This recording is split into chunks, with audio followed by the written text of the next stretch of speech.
Namun sebelumnya saya ingin meminta kepada Bunda untuk memperkenalkan diri kepada Kementerian Pendidikan, apalagi saya sebagai calon guru penggerak angkatan ketiga, Sophia Margareta Asih Simbolon dari SMA Negeri 2 Rantau Selatan, Kabupaten Labuan Batu. Saya persilakan Bunda.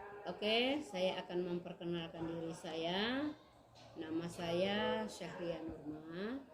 Saya mengajar di SMA Negeri 2 Rantau Selatan, Kabupaten Labuan Batu, Sumatera Utara. Saya mengampu bidang studi PPKN. Terima kasih Bunda. Nah, Bunda, pasti Bunda sudah membaca tentang kasus Pak Dodi, guru matematika yang berkompeten. Nah, dan siswa-siswi sangat senang kalau Bapak itu mengajar karena mudah dimengerti. Namun Bapak itu punya masalahnya dia kurang mampu memanajenya, sehingga siswa merasa agak sedikit takut gitulah, resah gitu, karena Bapak itu suka marah-marah kalau siswa tidak bisa menjawab soal yang diberikannya. Nah, sehingga pun orang tua bahkan komplain. Nah, akhirnya Pak Dodi tidak lagi mengajar di sekolah tersebut dan diberhentikan secara terhormat. Dan Pak Dodi juga menerima keputusan dari yayasan sekolahnya. Nah, ternyata Pak Dodi melamar pada sekolah yang baru, SMA Cahaya. Nah, lalu kepala sekolah dihubungi oleh kepala sekolah yang baru, kepala sekolah yang lama. Nah, untuk mengisi form yang berisi tentang sumber daya manusia, yang isinya integritas dan juga manajemen waktu, dan juga tentang sosial emosionalnya Pak Dodi. Nah, untuk meninjau kasus tersebut, apa yang Bunda lakukan? Kalau saya sebagai kepala sekolah melihat kasus tersebut ada pada guru saya, misalnya seperti Pak Dodi, yang pertama saya lakukan adalah saya memanggil Pak Dodi. Kemudian saya menjelaskan tentang apa yang diberikan oleh sekolah yang dimasukinya ini. Kemudian saya tanyakan kepada Pak Dodi, apakah Pak Dodi memang betul-betul masih mau mengajar, masih mau jadi guru. Kalau Pak Dodi mengatakan dia memang betul mau jadi guru dengan alasan, dengan bukti bahwa dia melamar di sekolah yang ditujunya tersebut, saya akan jelaskan kepada Pak Dodi bahwa dia harus merubah sikapnya. Ilmu saja tidak cukup.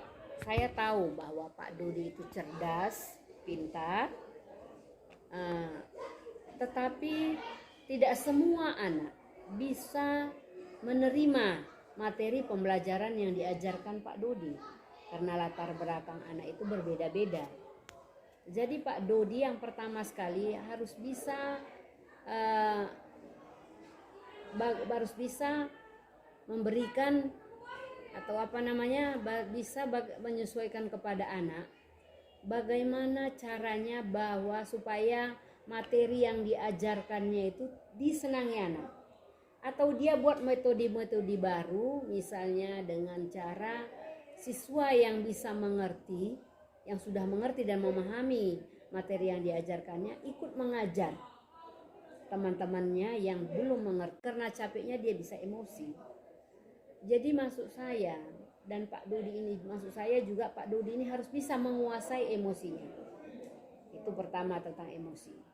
Dan bila Pak Dodi sanggup dan dia berusaha, dia mampu dan dia berusaha, katanya dia berusaha untuk bisa menjaga emosinya, tentu itu nilai plus suatu kepercayaan yang diberikan kepada saya untuk menanggapi surat yang disampaikan oleh sekolah yang baru tadi.